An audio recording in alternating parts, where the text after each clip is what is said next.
आज मैं कुंदन कुमार क्लास 8 की अंग्रेजी की बुक जो इट सो हैपेंड है उसकी आज मैं how the camel got his hump lesson की सेकेंड पार्ट का वीडियो बनाने जा रहा हूँ। इससे पहले कि आप फर्स्ट पार्ट तक का वीडियो अवश्य ही देखें, तभी आपको ये समझ में आएगा।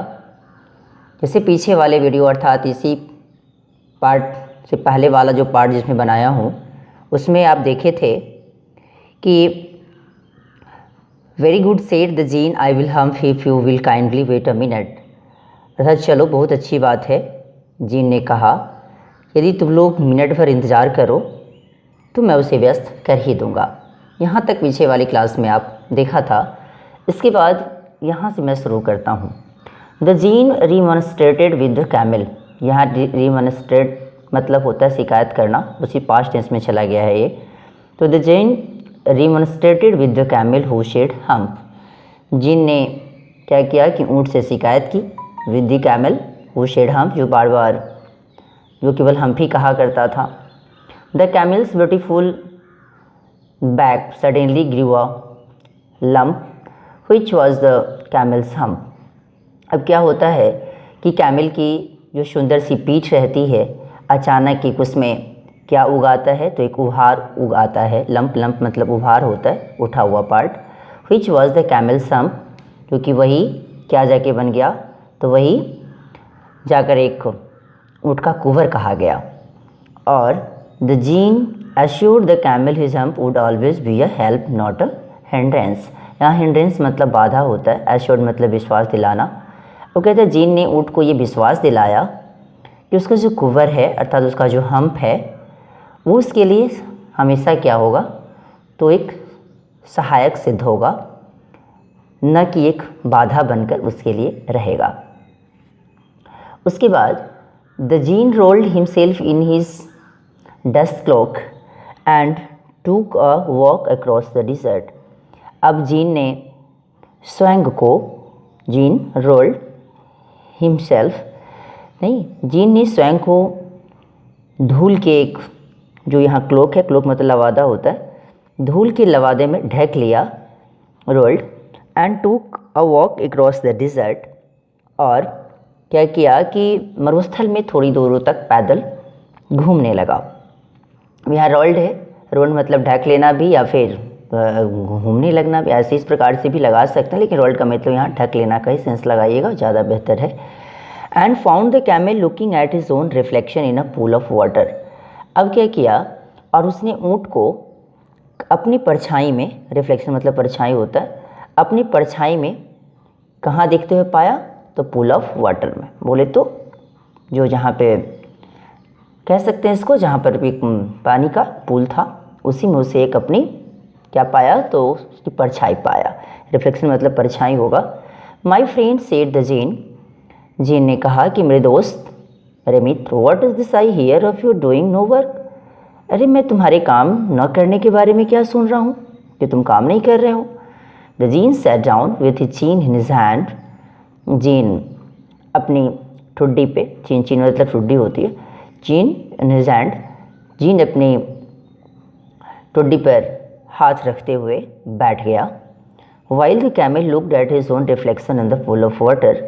जबकि ऊँट पानी में जो उसकी परछाई मिल रही थी उसे वो देख रहा था। हिज ओन रिफ्लेक्शन, अपनी परछाई को देख रहा था। You have given the tree extra work ever since Monday morning.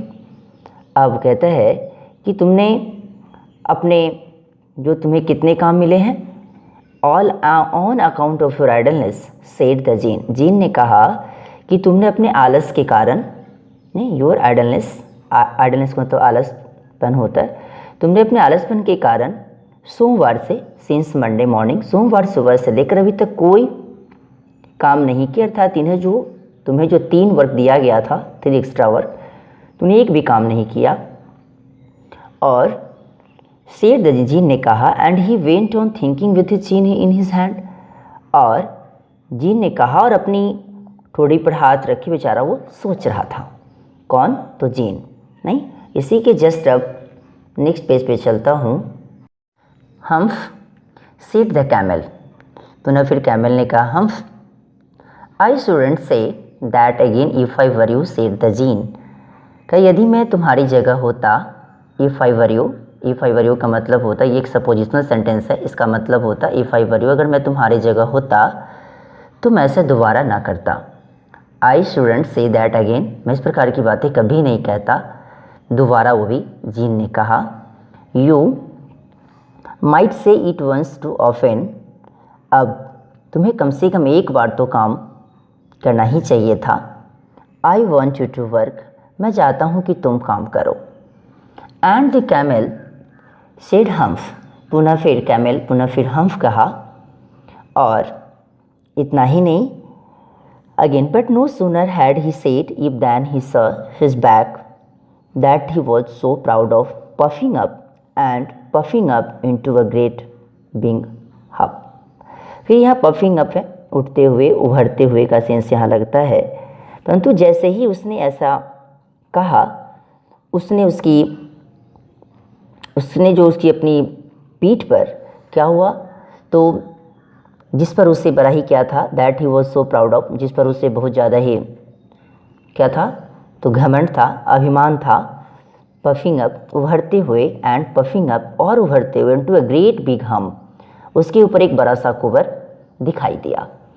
Do you see that said the gene, नहीं, अब पुनः फिर कहता है, अब जीन ने पुनः फिर कहा, क्या तुम इसे देखते हो?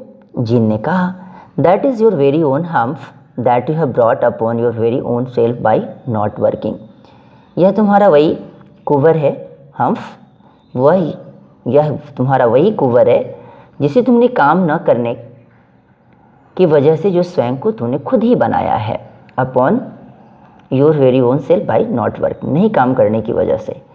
Today is Thursday and you have done no work since Monday when the work began, कहते क्या कि आज कौन सा दिन है, तो आज थर्सडे है, एंड और तूने सोमवार से तुमने कोई काम नहीं किया है। You have done no work since Monday, Monday से कोई काम तूने नहीं किया। व्हेन द वर्क बिगेन, जब से कार्य भी शुरू हुआ। Now you are going to work, अब तुम अपने काम पर जा रहे हो। How can I set the camel with this humph on my back, अब कहते क्या, ऊँट पुनः बोला कि मैं अपनी पीठ पर कोबर के साथ भी कैसे काम कर सकता हूँ। हाउ कैन आई, मैं कैसे काम कर सकता हूँ, with this humph on my back, that has a purpose said the gene, कुछ बच्चे तो इसे परपोज पढ़ते हैं, परपोज नहीं होता है, पर्पस है। That has a purpose said the djinn, djinn ने कहा कि इसका भी एक अपना पर्पस है, उद्देश्य है। All because you miss those 3 days, और क्योंकि तुमने 3 दिन जो काम जो छोड़े हो, नहीं किए हो, यू मिस्ड, छोड़ देना।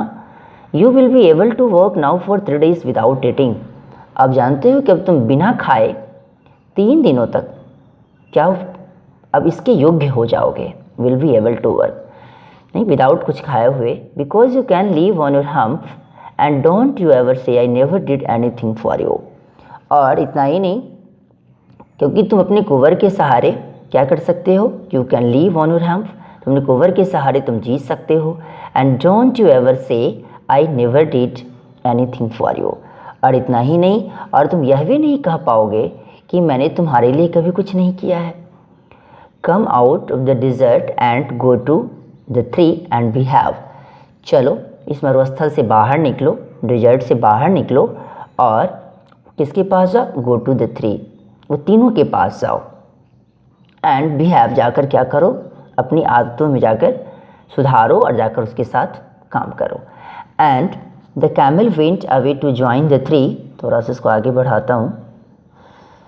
And the camel went away to join the tree, अब ऊँट तीनों के साथ कार्य करने के लिए, काम करने के लिए ज्वाइन किया, चला गया।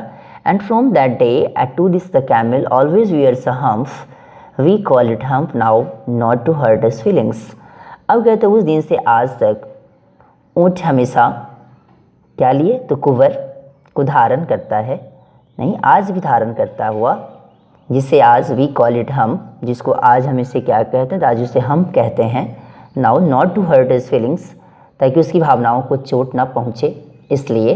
But he has never yet caught up with the 3 days that he missed at the beginning of the world, और परंतु वह 3 दिनों के काम की कमी को अभी तक भी पूरा नहीं कर सका, और and he has never it learn how to behave और missed at the beginning of the world, जिस समय विश्व की जो शुरुआत में जो क्या किया था वो गंवा लिया था, missed. And he has never it learn how to behave, और उसने कभी अच्छा व्यवहार करना भी नहीं सीखा। अगर ऐसा किया होता तो उसे अच्छा फल की प्राप्ति होती, लेकिन ऐसा तो उसने किया नहीं।